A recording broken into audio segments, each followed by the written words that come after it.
This computer. And then come, oops. Guess not. Let's see. Share screen on this. Okay, there we go. And you guys online can hear me okay, right? Okay. Anyway, so if you turn in your Bibles, we're in John chapter 11. Remember, we're dealing with the crucifixion, and we're going to talk today about what it is that gets the crowd or the Jews to want to crucify Jesus, just as a part of a why did that turn? Just as part of a review of where we were, and Pastor talked about this verse today, 1 Corinthians 2:2. The Apostle Paul emphasizes his deliberate focus on his core message, because he says, "For I decided to know nothing among you except Jesus Christ and him crucified."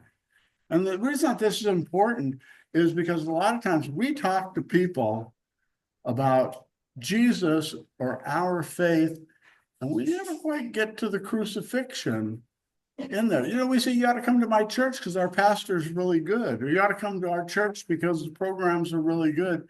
And I'm talking about people that maybe are, unchurched and that.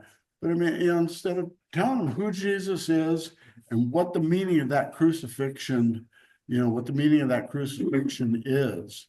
So as I skip down, let's see. I said last week, the crucifixion's the turning point in history. Everything up till then was one way, but after the crucifixion, it was a whole another way. By reflecting on the cross, we're reminded of the depth of God's grace and the incredible cost to our redemption. Okay. And I showed you last week this picture of, Jesus bridging the gap between where we are and where we are meant to go. And in that picture, you see on the left side of your screen, it's let me make this a little bit bigger. It's Sin City, and that's not Las Vegas.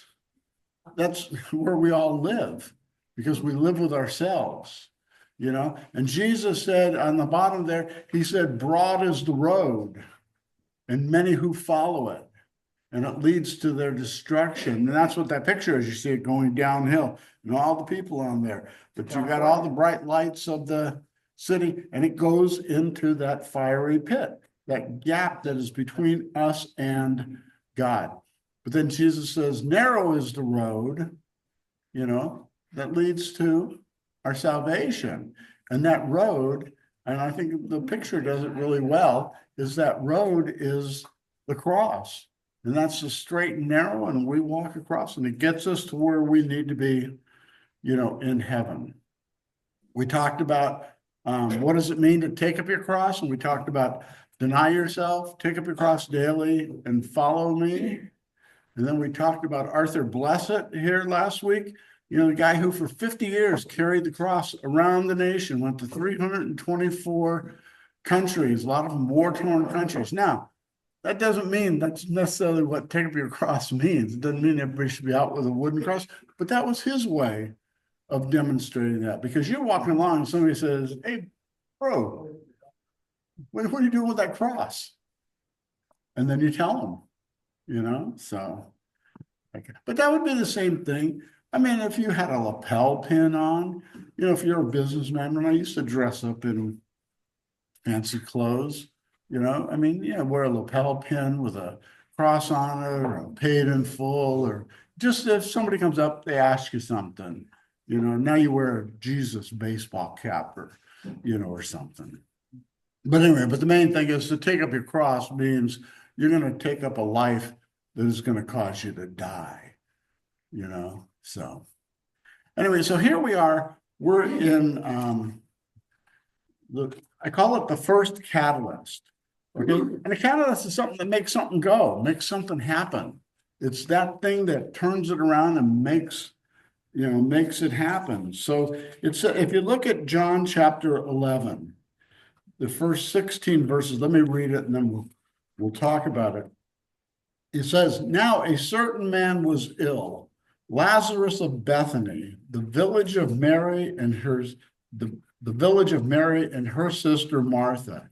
It was Mary who anointed the Lord with ointment and wiped his feet with their hair, whose brother Lazarus was ill. Which is funny, the story about Mary wiping Jesus' feet with her hair comes in the next chapter. But John's saying, no, I'll give you a preview on who she is. So then the sisters sent to him saying, Lord, he whom you love is ill. But when Jesus heard it, he said, this illness does not lead to death. It is for the glory of God, so that God may be glorified through it. Now, Jesus loved Martha and her sister and Lazarus. So when he heard that Lazarus was ill, he stayed 2 days longer in the place where he was. I find that a funny statement. You know, he really loved Mary, Martha, and Lazarus. So when he heard Lazarus is dead, I'm going to hang out here for another couple of days. It says, then after this, he said to the disciples, let us go to Judea again. The disciples said to him, Rabbi, the Jews were just now seeking to stone you, and you were going there again. Jesus answered, are there not 12 hours in a day? If anyone who walks in the day, he does not stumble, because he sees the light of this world. But if anyone walks in the night, he stumbles because the light is not with him. After saying these things, he said to them, our friend Lazarus has fallen asleep, but I go to awaken him. The disciples said to him, Lord, if he has fallen asleep, will he recover? Now Jesus had spoken of his death, but they thought that he meant taking a rest in sleep. Then Jesus told them plainly, Lazarus has died. And for your sake, I am glad that I was not there, so that you may believe. But let us go to him. So Thomas, called the twins, said to his fellow disciples, let us also go, that we may die with him. That's to pick up your cross, number one. So the thing is that the John 11 recounts, as I have up on the screen, John 11 recounts the powerful miracle of Jesus raising Lazarus from the dead in Bethany, a village near Jerusalem. The chapter unfolds as follows, and it's just what we read. So here's the thing. It says that they were in Bethany. If you look at your map, okay, let me go to, I got the map on the bottom here, but it's probably not big enough on the screen. On this map, if you see where I made the red, let me get a map. These are the travels of Jesus. Okay. You guys online see the map okay? Yeah. No, okay. Anyway, so now you got to go back to chapter 10. Jesus is in Jerusalem. He's there for the Feast of Dedication. And we talked all about John chapter 10 when we were studying Hanukkah a month ago, right around Christmas, because Hanukkah was right at Christmas. He was in Jerusalem, and they said, hey, if you're the Christ, let us know. And he tried to tell them, I've told you that before. You didn't believe me. The reason you didn't believe me is because you're not in my flock. And they wanted to kill him. So he left. He left Jerusalem, and he went over to, I don't have the arrow on your map though, but see where I circled Perea on the right-hand side? I had to look at my hand to see what side it was. Where it says Perea, I actually marked the wrong thing. It should have been, if you go straight down, it should have been Bethany. And it's called Bethany across the Jordan. Okay, and that's where he went when he left Jerusalem at the Feast of Dedication. Okay, so this is going to be a starting point. So now while he's in Bethany across the Jordan, he hears about Lazarus. This is when he hears about Lazarus. Okay, because that's where he went. He heard, but he hung around there an extra couple of days. And then if you follow it, he went from Bethany to the other Bethany, okay, which is in the yellow there, right next to Jerusalem. And that one is Bethany near Jerusalem, is what it's called. Now we know that he was at Bethany on across the Jordan, because that's where John the Baptist was baptizing earlier in the book of John. And if you read in John 1:28, it says John was baptizing in Bethany across the Jordan. So that's the way you put it together. Okay, where he was, where he's been, where he's going. But I'll tell you this in advance, and we'll get back to the story. But then after he heals Lazarus, he has to get out of town again, because it's not his time yet to be crucified or to be killed. So he goes up to Ephraim, and then he's going to come back down to Bethany. And that's where we're going to see what happens in chapter 12, the beginning of chapter 12, where they're having a big party. Lazarus is at the party because he's all alive again, and they're having parties. This is where Mary's going to wash the feet of Jesus. And then from there now his time will come, and then he's going to go to Jerusalem, which we'll see is the triumphal entry. Okay, but we're not going to get there today. But here's the thing I find interesting, because we don't think about this enough. And part of it's the Bible's fault. Now, the way the Bible's written, it says Jesus did this, Jesus went here, Jesus did this, Jesus went, and we don't have any time frames in there. Like when he healed Lazarus, or when he raised Lazarus from the dead, I pick it up after there. You read some of the other accounts, the other gospels, is that the crowd cheered him. He goes in, he does the triumphal entry. The crowd's there cheering him because they know that he is God and that he can do the miraculous. He can raise Lazarus. But that isn't the way that it is. For him to go from Jerusalem out to Bethany across the Jordan, that's a 20-mile hike. Like that. How long does it take to walk 20 miles? Say you're walking through Sarah Park, you're going to go up the hills and down it's going to take you a day or two to go 20 miles, And how did Jesus travel?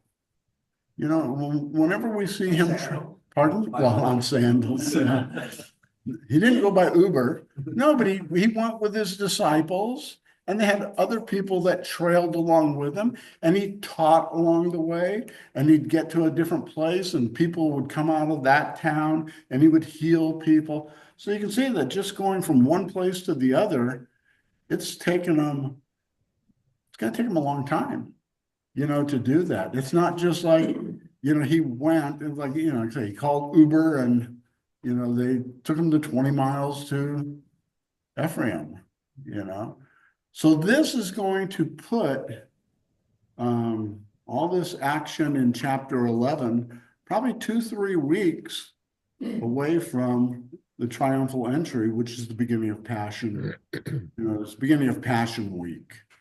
Okay, so if you got that in the back of your mind, it should help as we go, through this. So anyway, Ray. In one of my studies, the presenter said that Jesus, upon hearing that Lazarus was dead, or pretty close to it, that he waited an additional day before he journeyed, because they believed up to 3 days that a person could be resuscitated rather than being resurrected. Right. The fourth day was resurrected. You had to be in Jewish thought was their thought was that the body dies and the spirit kind of hovers around, before the spirit is dispensed with, wherever, in Jewish theology, wherever the spirit's going to go. But so he raises Lazarus on the fourth day, for that very reason. And that's what he says to his disciples at the end is, well, I'm glad that he was good and dead so that you would believe who I am. Okay. So, yeah, so he does that. So he waits, and that causes Mary and Martha stress. If you had been here, we'll get to that. If you had been there, maybe my brother would have lived. So anyway, the next part of verse 17, we'll pick up. It says, now when Jesus came, he found that Lazarus had already been in the tomb 4 days. Bethany was near Jerusalem, about 2 miles off, and many of the Jews had come to Mary and Martha to console them concerning their brother. So this is identifying which Bethany this is. This is the one just right outside of Jerusalem. So, to console them concerning their brother. So when Martha heard that Jesus was coming, she went and met him, but Mary remained seated in the house. In verse 21, it says, Martha said to Jesus, Lord, if you had been here, my brother would not have died. But even now I know that whatever you ask from God, God will give to you. That's a lot of faith. I mean, when she first says, if you had been here, he would have lived. You almost sounds like, that's a lack of faith in who God is. But then she immediately recognizes who he is and what he can do. Jesus said to her, your brother will rise again. Martha said to him, I know that he will rise again in the resurrection on the last day. Jesus said to her, I am the resurrection and the life. Now, she has a strong faith and knowledge in the resurrection, so she wasn't a Sadducee, because the Sadducees didn't believe in the resurrection of the dead. So, I mean, this woman has her theology down pretty good. I don't know that we ever see the Jewish leaders expressing their faith, their religion that clearly. I mean, I just don't know that we do. It says, whoever believes in me, though he die, yet shall he live. And everyone who lives and believes in me shall never die. Do you believe this? Do you believe this? Yeah. And that's the strongest part of our faith, is to believe that if we believe in Jesus and the work that he did, we shall never die. Our body may die, but we shall live, that we shall live forever. She said to him, yes, Lord, I believe that you are the Christ, the Son of God, who is coming into the world. That's good. I mean, you can't beat that.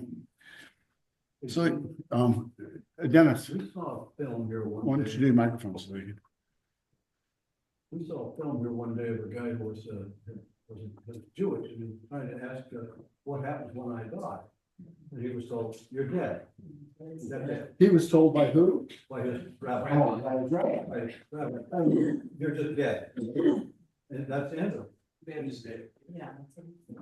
So what? Dead is dead. Yeah, That dead is is dead. it. Huh. He ultimately became a Lutheran pastor.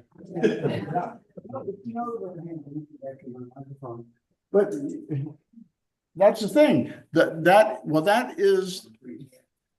is the modern Jewish, a prevalent modern Jewish thought, is one, because, the Old Testament doesn't talk a whole bunch about heaven and hell. I mean, it really doesn't. But then you read stories about people and they're kind of alluding to it or talking about it. So it must be in there somewhere. But I think that we spoke that at the time of the destruction of the temple in 70 AD, they got rid of the Jewish system. And then they had to, I don't want to sound pejorative, but they had to make something up. And that's where they came up with the synagogue system, the rabbis, the Talmud. The Talmud was the oral law, the oral writings that got written down. I mean, it was after Jesus that they finally got around to, You know, you can buy them, they're like 30 volumes, you know, like that. So they don't, but I mean, he could have asked another rabbi, or you could have asked another rabbi, and another rabbi had given him a different story, you know, like that. But we even run into that as Christians. You run into Christians who have different views of heaven. When do you go to heaven? You know, I think Ray and I were talking the other day about soul sleep. People believe that you die, you get buried, and you're just asleep until Jesus returns. You know, I mean, even people's thoughts of heaven like that. And we have a whole range of things about, we don't have too many people that deny hell, but they deny what hell is. You know, is it forever? Is it a fiery pit? Like I had in the picture, you know, I mean, I don't particularly hold to it being a fiery pit. I think the Bible's, you know, making a point that it's a place you don't want to go, but it is eternal separation from God, you know, which is misery in itself. Other people believe that you go to heaven for 10 eons until God cleanses you, and then you go to, you know, you get taken into heaven. Other people believe you go to hell for 10 eons and then you get annihilated. You don't exist anymore. So we're not too much different than what the Jews, I mean, people struggle with these things. You know, I mean, I have my views and I think I'm right, they're wrong, but don't you all? Wait, wait, I'm grading papers here. Anyway, but yeah, but it's difficult. So, wait, my point is Martha gets it. And that's the way we should get it too. Even if we don't fully understand it, we should be able to get up and confess, yes, Lord, I believe that you are the Christ, the Son of God, who is coming into the world. So in verse 20, it says, when she had said this, she went and called her sister Mary, saying in private, the teacher is here and is calling for you. And when she heard it, she rose quickly and went to him. Now Jesus had not yet come into the village, so he's, you know, on the outskirts. He's in Havasu Heights. You know, he's not quite in the city limits yet, you know, so he's coming through. And it says, now Jesus had not yet come into the village, but was still in the place where Martha had met him. When the Jews who were with her in the house consoling her, remember, big funeral parties show up when the Jewish people die, saw Mary rise quickly and go out. They followed her, supposing that she was going to the tomb to weep there. Now, when Mary came to where Jesus was and saw him, she fell at his feet, saying to him, Lord, if you had been here, my brother would have not died. When Jesus saw her weeping and the Jews who had come with her also weeping, he was deeply moved in his spirit and greatly troubled. And he said, where have you laid him? They said to him, Lord, come and see. And then it says, Jesus wept. I think that's the shortest verse in the Bible. You know, but it says Jesus wept. If you ever have trouble thinking of Jesus in his position as the God man, and you think, well, you know, really he's God who put on a meat suit, you know, that isn't it. I mean, he is fully God, fully man, and he has whatever a man would do, Jesus. You know, Jesus said, Jesus wept. So the Jews said, see how he loved him. But some of them said, come, not as he opened, could he not have opened the eyes of the blind man, also have kept this man from dying? And that's, you know, that's a big question, you know, because they don't understand what Jesus is going to do. That was one thing with one of the blind men when they asked, this man's blind, for whose sin was it? Was it for his own sin or his parents' sin? Because surely God's punishing this guy by making him blind. And Jesus said, was nobody's sin. He's blind for the glory of God. Because Jesus is saying, when I heal him, it's going to be for the glory of God. But I need a blind guy to heal. So that's what he's got here. So then in verse 38, then Jesus, deeply moved again, came to the tomb. It was a cave, and a stone lay against it. And Jesus said, take away the stone. Martha, the sister of the dead man, said to him, Lord, by this time there will be an odor, for he has been dead for 4 days. King James nails it, you know? Surely he stinketh.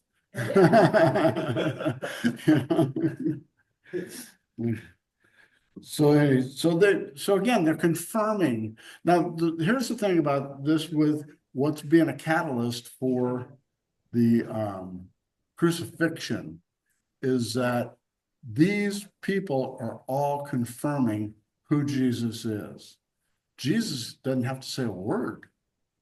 You know, these people know, and see, word's going to get back to, get back to the, Pharisees and all those guys. So, let's see, he stinketh. Let's see. Jesus said to her, did I not tell you that if you believed, you would see the glory of God?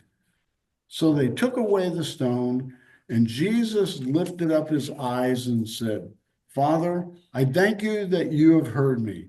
I knew that you always hear me, but I say this on account of the people standing around, that they may believe that you sent me. When he had said these things, he cried out with a loud voice, Lazarus, come out. The man who had died came out, his hands and feet bound with linen strips, and his face wrapped with a cloth. Jesus said to them, unbind him and let him go. So, one thing, the power of Jesus, he had to say, Lazarus, come out. Because if he had stood at the tomb and said, come out, you'd have 20 guys coming out, all jumping, mummies jumping up the stairs to... No, so he had to be specific. And we don't know if there was other people in the tomb. There may not have been. But anyway, if you look how Lazarus was buried, is the way Jesus was buried. Because it talked about, when they showed up at the empty tomb, about the linens being folded up in the tomb. They had a stone also, by the way. They had a stone also, right? I think what that's all showing is that Jesus died in the normal way. He was buried in the normal way, in a normal place, and then what happened after that on Easter? Well, that's a different story. That wasn't so ordinary. Anyway, unbind him and let him go. And see, this is the thing. This is the power of Jesus. Jesus speaks, things happen. When we were going through the first 11 chapters of Genesis, I don't know, 2 years ago, I don't remember when it was. I said, that's the way God creates. God speaks, and it's created. God speaks, Lazarus is raised from the, Jesus didn't have to go and do CPR on him or, he didn't even have to touch him, lay hands on him for a healing. He didn't have to do any of that stuff. He just speaks, And that's my thought. We're past Christmas, but that's my thought about the conception of Jesus with Mary. People say, well, what happened that, the Holy Spirit came upon Mary and stuff like that. I think God through the Holy Spirit spoke Jesus's existence into her ear, Now, that's just me. I'm just guessing it, but that's the way God creates, is through speaking. Could I ask you a dumb question? Wait, I'm trying to think the proper way to answer that. Going back to verse 31, it said, when the Jews who had been with Mary in the house, and it's in there comforting her. How do they comfort her? Well, no, what happens is, it'd be like if your wife died And you're sitting there and you're all your family and friends come to We your, believe, pardon? we believe, these people. Well, they're they comforting, have Jesus no, they're believe in the comforting, resurrection. they're comforting her grief. Oh, okay. Yeah, no, they're comforting her grief. So you got a whole bunch of people, we saw that when the centurion, or when Jesus hires. Hang on, let me get my tongue straight. When Jesus healed the centurion's daughter, they had all the people there, with the flutes and the pipes and doing all the stuff that you do at a funeral, whatever the cultural, thing at a funeral is. So you always had, remember we talked about, what a close community people were and the way that they lived in their cities and their towns. And, I remember we did it with one of the Jewish holidays, like that, but they're very close knit. They're not like Americans, I mean that, we don't know our neighbors, we come home from when we used to work, come home, open your garage door, pull in your garage, close the door behind you, your neighbor does the same, you never see them, even though you live across the street or whatever. But back then it was close community, right? Well, in one instance, they had where Jesus is asked to go and raise his daughter, and he's told halfway there, he's told she's dead, don't bother him. But he continues on the trip, he gets there, he chases these people that are there that are basically paid professional mourners that are there for the daughter, so they're getting paid to be there and mourn. That's a cultural thing. I mean, you can't be culture. There's things that I'm sure that we do that people in other countries or 100 years from now, would laugh at, that we do the things that we hold dear as, as custom, like that. But the point is that all these people know who Jesus is. Even going back to, I don't know if it was the centurion or which one it was, when he said that his servant had died, and Jesus said something to the effect, okay, let's go. And he said, no, you don't have to, just speak the word. And this was a non-Jew, So again, if you look at your map, this is off topic a little bit. If you look at your map, you go north of where I've got the red circles, way up by the Sea of Galilee. That's the blue spot in the map. That's where most of Jesus's ministry was. It was away from the crowds. It was away from the Jewish leaders. Word would get back. But now he's right down in their territory, doing things. And so now the Jewish leaders are going to hear about this, now they're really going to be, upset. Let's move on. So, let's see, unbind him. Okay, so the next one, I guess I should have been moving my things here. This is, I got the pictures of the people there, but reactions in the plot to kill Jesus. So in verses 45 to 48, I broke this down into two things. It says in verse 45, many of the Jews, therefore, who had come with Mary and had seen what he did, believed in him. Okay, so again, that believing. But some of them went to the Pharisees and told them what Jesus had done. So the chief priests and the Pharisees gathered the council and said, what are we to do? For this man performs many signs. If we let him go on like this, everyone will believe in him, and the Romans will come and take away our place and our nation. So now the Pharisees, they're all recognizing the same thing. Something's happening. All the people are going to believe, and we're going to be in trouble. So what do you think would have to happen here, say in Havasu, for the city council to have to meet? To say, that guy out, not doing anything illegal, that guy out there is causing such a disturbance in our town, we have to meet.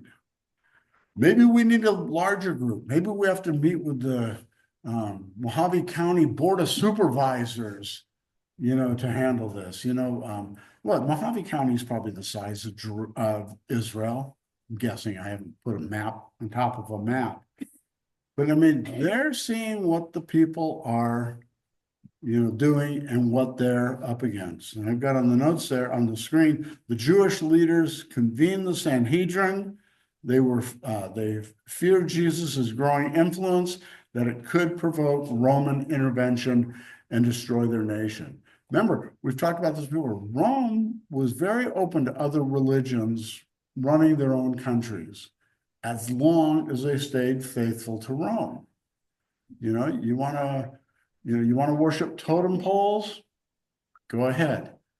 Just make sure you come once a year and give that pinch of incense, pardon? And your taxes. And your taxes, yes. I mean, yeah. Yeah, like that. But they were open. So they don't mind Jesus doing that stuff as long as it's not causing trouble. And we're going to see, it's going to cause trouble. So in verses 49 to 57, it says, but one of them, Caiaphas, and we'll get into the different characters in this. We talked once about, who wanted Jesus dead or who killed Jesus. And we went through just listing a whole bunch of people, and we settled on it was God that killed Jesus. And it says that in Acts. Peter talks about that in Acts. But the thing is that Caiaphas, we're going to find out, is the head bad guy. Okay. So one of them, Caiaphas, who was a high priest that year, said to them, "You know nothing at all, nor do you understand that it is better for you." Now listen to this closely, because he's going to be a prophet. He says, for you that one man should die for the people, not that the whole nation should perish. Oh, that sounds familiar. That one man should die on a cross like that, so that the world can be saved. That's exactly what Caiaphas is, saying here. So, so he's given the reason, let's kill Jesus. That's what it's going to come to. And he's just falling right into it. In verse 51, he says, he did not say this of his own accord, but being high priest that year, he prophesied that Jesus would die for the nation, and not for the nation only, but also to gather into one of the children of God who is scattered abroad. So from that day on, they made plans to put him to death. And that's the money verse right there. That's the catalyst. All this that led up to it, that's the catalyst. They decide at that point in the Sanhedrin, all the Jewish leaders, we got to kill him. Okay. They put out a contract. Okay. They just got to figure out how to do it. And that's not going to be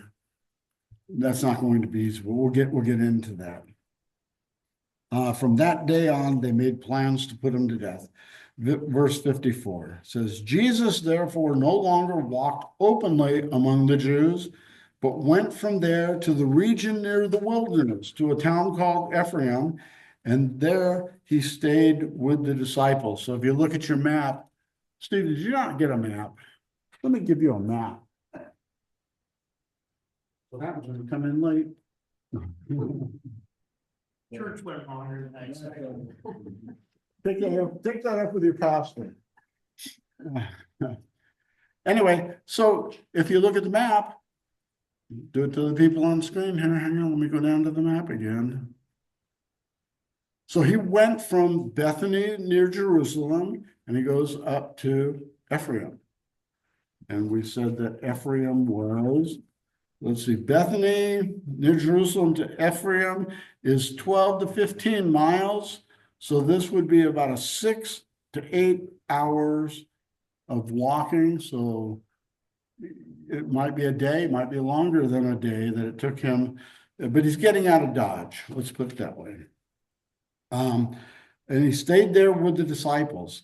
Now the Passover of the Jews was at hand, and many went up from the country to Jerusalem before the Passover over to purify themselves. They were looking for Jesus and saying to one another, they stood in the temple. What do you think? That he will not come to the feast at all? Now the chief priests and Pharisees had given orders that if anyone knew where he was, he should let them know so that they might arrest him. So now they're trying to figure out where'd he go. Think he'll come back. It's kind of, the Passover, they've got a whole, routine that they go through to prepare for it. This is something we don't do anymore. We don't come to, we have Lent, but I don't know how many of us think about what Lent is for. It's to get us, I was going to say, get us in the mood for Easter. But that's not right. Get a mindset correctly for how we approach, Passion Week. So anyway, so they tell the people, you see them, let us know. They probably had wanted posters out. I'm going to put that in the Bible. So that's them trying to kill Jesus. Let's go through chapter 12, the first 11 verses really quick. It says, because this is going to be important, what they want to do with Lazarus.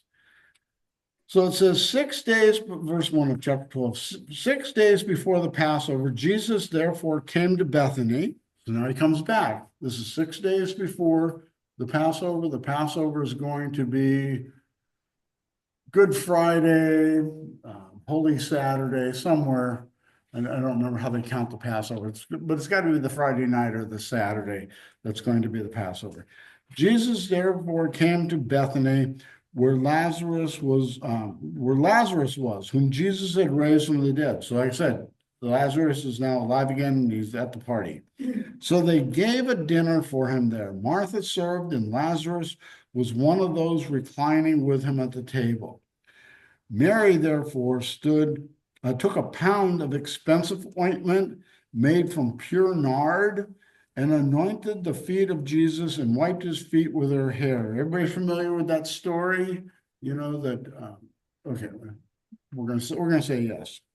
Okay, the house was filled with the fragrance of the perfume, but Judas Iscariot, aren't we supposed to hiss or boo when we hear his name? But Judas Iscariot, one of the disciples, he who was about to betray him, said, "Why was this ointment not sold for 300 denarii and given to the poor?" He said this not because he cared about the poor, but because he was a thief, and having charged the money bag, he used to help himself to what was put into it.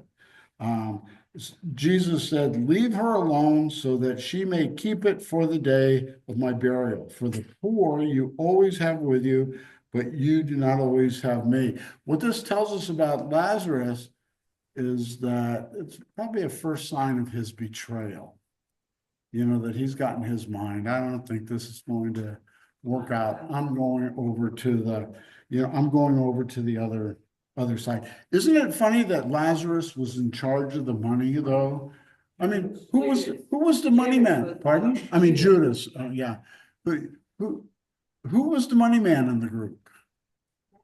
Andrew. Matthew. Yeah, Matthew. So it shows you, wait, you have someone who's called a thief and a liar, and you trust him more than you trust a tax collector. Yeah. It's pretty much true. Yeah, no, I know. I'm just saying, you would think that the guy who's used to handling money is good with, bookkeeping probably. You'd think he'd be in charge. I got a feeling they didn't trust him. He already proved it's untrue. Yeah, really. Which also shows you who the disciples were, that they were just ordinary guys. But here's the thing, and we'll finish with this. Verse 9. When the large crowd of Jews learned that Jesus was there, because he came back, not only on account of him, but also to see Lazarus, whom he had raised from the dead. So the chief priests made plans to put Lazarus to death as well, because on account of him, many of the Jews were going away and believing in Jesus. Poor guy, he gets resurrected, and they said, "We got to kill him. He's too dangerous." you know, I mean, it's just really, but just the fact that that Lazarus is wandering around town makes people believe. Now, somebody wasn't out at Bethany when all this happened, when he was raised from the dead, or wasn't there at the time of the triumphal entry into, you know, Jerusalem later and stuff like that. They're just somebody just wandering around Jerusalem, and they go, "Who's that guy over there?" And they go, "Well, that's Lazarus. Jesus raised him from the dead." And all of a sudden, you got another believer. Okay. So anyway, so that's the catalyst. That's the thing that got it going. Whatever Jesus did before that, even when people wanted to pick up stones to kill him, it wasn't a serious matter. There wasn't enough people. The religious leaders weren't there. But this is right at the heart. Now this, okay, we'll end that part there. The second catalyst is going to be, I got three, but the second catalyst is going to be the actual triumphal entry into town, because there he's rubbing it in their noses or in their face, you know, who he is, and to show them what the crowds can do. And the third catalyst is going to be when he goes into the temple to cleanse the temple. I mean, at that point, those three things there, Jesus is a dead man. Then it's just a matter of figuring out how to do it in a way that doesn't get Rome mad and taking over Jerusalem. Any questions? Did we cover enough? Did we cover enough? After they killed, or after they crucified Jesus, then they left Lazarus pretty much alone. They didn't go after him to kill him. No, that's what I said. I mean, well, whether they actually killed him or not, the Bible doesn't say. I mean, I see what you're asking. You're saying, hey, did they ever kill that guy? I don't think we ever hear about him again. And now, if you go, what'd you say? What'd Rick say? I said he walked in and left. Okay. The Jews made a whole series on one. You know, that's the thing. You know, the Bible doesn't give us all the answers. The Bible leaves just enough open that lets me speculate and say it to you folks. You know, we don't know. That's why I thought it was important to talk about the timing and stuff like that, is to make sure that we understand this is over a period of time. You know, and not only is Jesus doing what he's doing in between, you got to figure out that the Jews, I mean, their stomachs are just grinding. They're just mad as, you know, as mad as you can be as a wet hen. Yeah. I mean, they're just mad and they don't know what to do, or they can't figure it out. Or when they figure it out, well, where's Jesus? Where'd he go? You know, otherwise we would do all of these things. So, okay. Let's, do you guys hear okay online? Yep. Okay. Let me, let me see how I would do this. Let me get rid of my share screen. I always have this, there we go. Let me get rid of what does that say? Pause share. How come I can't figure out how to get rid of my can't figure out how to get rid of this. Well, let's close with the Lord's Prayer, and then I'll deal with this afterwards. Our Father, who art in heaven, hallowed be thy name. Thy kingdom come, thy will be done, on earth as it is in heaven. Give us our day our daily bread, and forgive us our trespasses, as we forgive those who trespass against us. And lead us not into temptation, but deliver us from evil. For thine is the kingdom, and the power, and the glory, forever and ever. Amen. Very good. Janet, Howard, see you guys later. Well, I'll see Janet later anyway. Bye. And